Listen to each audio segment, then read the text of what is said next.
हम सभी आत्माएं प्रकृति और परमात्मा दोनों से संबंध है। परमात्मा की प्राप्ति के लिए हम सभी यत्न करते हैं और प्रकृति से उपभोग करने के लिए प्रयास करते हैं, नया नया अनुसंधान करते हैं।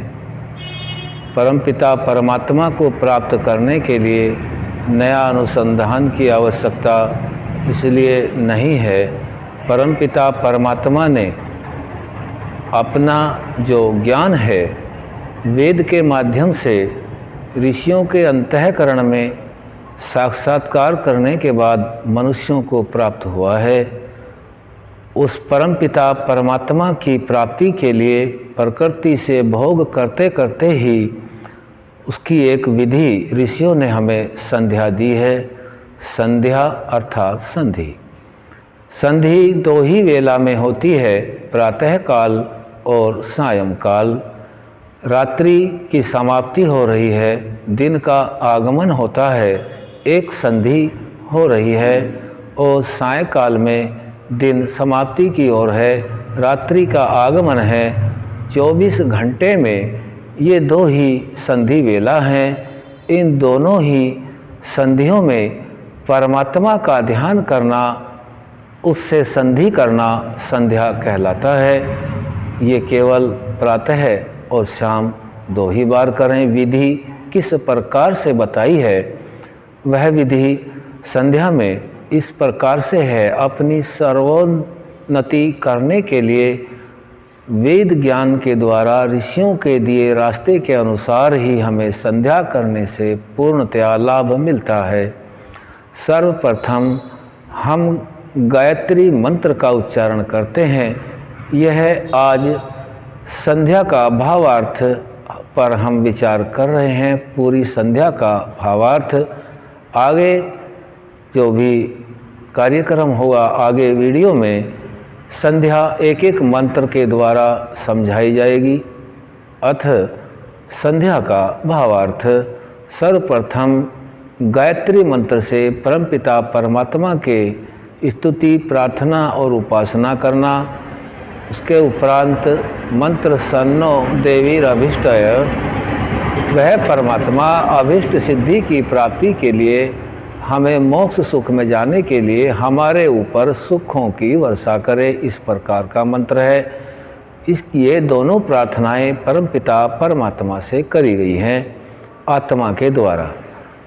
ओम वाक वाक प्राणः प्राणः से लेकर करतल कर पृष्ठे, यहाँ आत्मा परमात्मा के द्वारा दिए गए जो साधन हैं, इन साधनों को बलिष्ठ हों, बलवान हों, इनसे कोई पाप रूप कुचेष्टा कर्म ना करें। आँख, नाक, कान, ये सभी हाथ, पैर, नाभि, इन सभी की परमपिता परमात्मा से प्रार्थना करी गई है। ये बलिष्ठ हों, बलवान हों।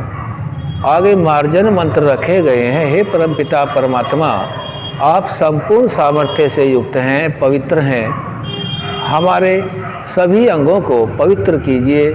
सिर हैं, पैर हैं, आँख हैं, सभी को पवित्र करने की कामना की गई है।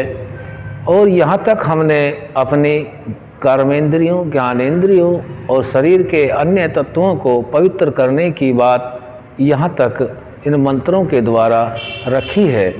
अब इंद्रियों का स्वामी मन है। मन को एकाग्र करने के लिए ऋषियों ने परमपिता परमात्मा के ज्ञान के अनुसार ही प्राणायाम मंत्र रखा है। संध्या करने में कम से कम 3 बार प्राणायाम करें या अधिक से अधिक 21 बार प्राणायाम कर सकते हैं। प्राणायाम करने से मन एकाग्र होता है और इंद्रियों के दोष क्षीण होकर निर्मल हो जाते हैं। जैसे अग्नि में लोहा आदि धातुओं को तपाने से उनके मल क्षीण होकर निर्मल हो जाते हैं, वैसे ही प्राणायाम करने से इंद्रिया के दोष क्षीण होकर के निर्मल हो जाते हैं। जब तक मनुष्य प्राणायाम करता है तब तक जब उसकी मुक्ति ना हो जाए उसका ज्ञान बराबर उत्तरोत्तर काल में बढ़ता जाता है। आगे परम जो मंत्र हैं आगमर्षण मंत्र, आगमर्षण मंत्र में जो हमारे अंदर पाप की वृत्ति बनती है, उस पाप की वृत्ति को न पनपने दें और सृष्टि का विधान समझाया गया है। क्योंकि इस सृष्टि को बनाने वाला, इस सृष्टि में जितने भी जीवधारी हैं, देहधारी हैं और बिना आत्मा वाले जड़ पदार्थ हैं, सभी का तो बनाने वाला वह परमपिता परमात्मा है। फिर हमें किसी से क्या द्वेष करना है, पाप की भावना कम करना है, ख़त्म करना है। पाप की भावना हमारे अंदर न जगे। अगमर्षण इसी का अर्थ है। वह परमात्मा किस प्रकार से सृष्टि को रचता है, इन मंत्रों में समझाया गया है। इसके उपरांत समझने के बाद यही मंत्र रखा गया, सन्नो देवीरभीष्टये, कि वह परमात्मा हमारी अभिष्ट सिद्धि, मोक्ष सुख प्राप्ति की सिद्धि के लिए हमारे ऊपर सुख की वर्षा करे। इतना करने के उपरांत संध्या में मनसा परिक्रमणा मंत्रों को रखा गया है। ये 6 मंत्र हैं, 6 ही दिशाएं हैं, प्राची, दक्षिणा, प्रतीचि, उदीची, ध्रुवा और ऊर्ध्वा। इन दिशाओं के मान्यता रखते हुए सभी दिशाओं के ज्ञान के द्वारा अथर्ववेद से परमपिता परमात्मा के ज्ञान को समझाया गया है। मन बहुत चंचल है, चलायमान है, मन की गति बहुत है। मन से सभी अच्छे और बुरे कार्य होते हैं, जो आत्मा को अंततः इनका परिणाम भुगतना पड़ता है। कर्ता मन है।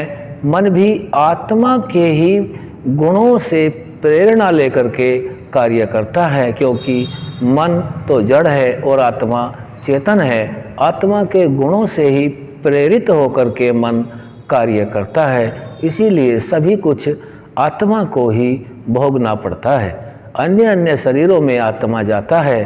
पुण्य कर्म मन से कराएगा तो पुण्यता को प्राप्त होता रहता है। निकृष्ट कर्म कराएगा, निकृष्ट शरीरों को आत्मा प्राप्त होता है।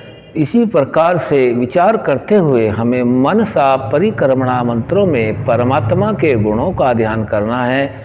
और परमात्मा के गुणों के ध्यान के साथ साथ ही द्वेष रूपी जो भावना है, उसको हमें अपने आप ही निर्णय नहीं करना है। परमपिता परमात्मा के न्याय के ऊपर ही हमको वे छोड़ देना है।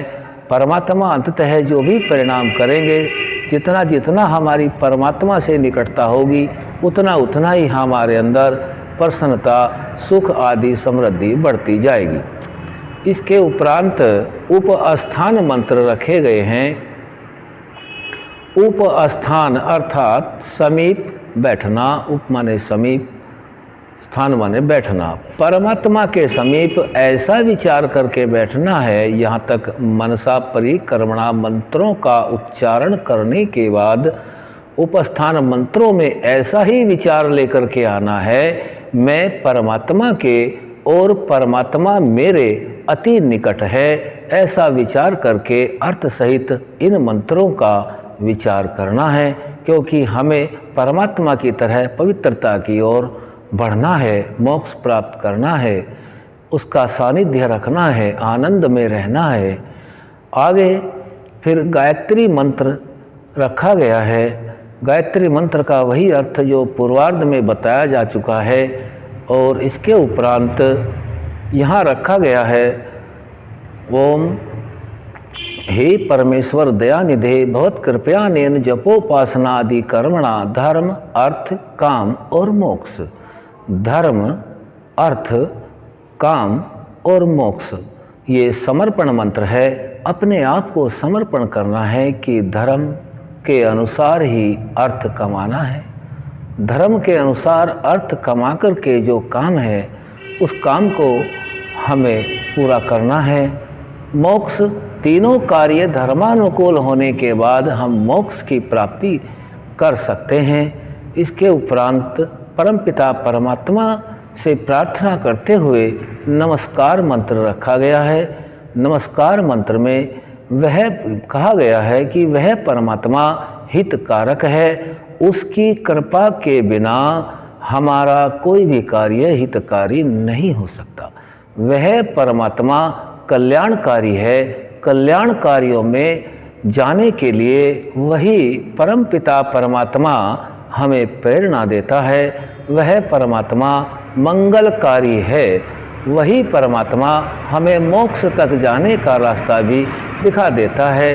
हम परमात्मा के पुत्र समान हैं और कोई भी पिता अपने पुत्र को दुख में देखना नहीं चाहता, उसके लिए सभी साधन जुटाने का प्रयास करता है। वैसे ही परमपिता परमात्मा ने सृष्टि को रचने के साथ साथ ही अपना ज्ञान भी मनुष्यों की उन्नति के लिए दे रखा है। ओम शम।